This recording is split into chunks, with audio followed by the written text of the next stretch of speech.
अहो ऐका ना.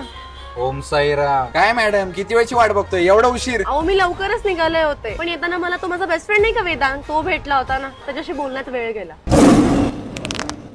काय करतो हा तुमचा बेस्ट फ्रेंड? अहो तो रेनबो कंपनीमध्ये वेब डेव्हलपर आहे.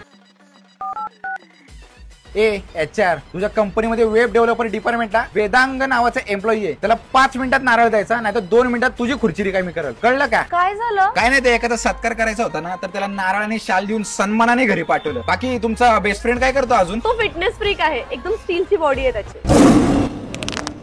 गोळी फायर केली तर काय वाटतं तुम्हाला, स्टीलची बॉडी किती टिकल? काय? आपलं आमच्यापेक्षा किती भारी बॉडी आहे त्याची. तसं आहे त्याची बॉडी भारी, आणि तुम्हाला माहितीये त्यांनी मला जिमची मेंबरशिप सुद्धा फ्री दिलेली आहे, आणि तुम्हाला पर्सनल ट्रेनिंग पण देणार आहे.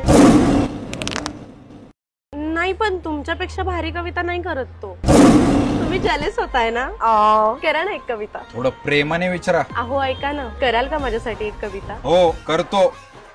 इतके दिवस विचार केला की सांगू का मी तिला, मन घाबरले माझे किती आणेल मध्ये तिच्या सख्याला, केला आहे त्या सख्याने घोळ, कसे बरे तुम्हाला कळेल माझ्या प्रेमाचे मोल. इश, आयो झापूक झुपूक झाला वाटतं. अहो मॅडम, त्या वेदांची नियत साफ वाटत नाहीये, जरा लांब राहा त्याच्यापासून. अहो बेस्ट फ्रेंडचं नाव जरी वेदांग असलं तरी मेहंदीवर नाव कार्यकर्ताच येणार.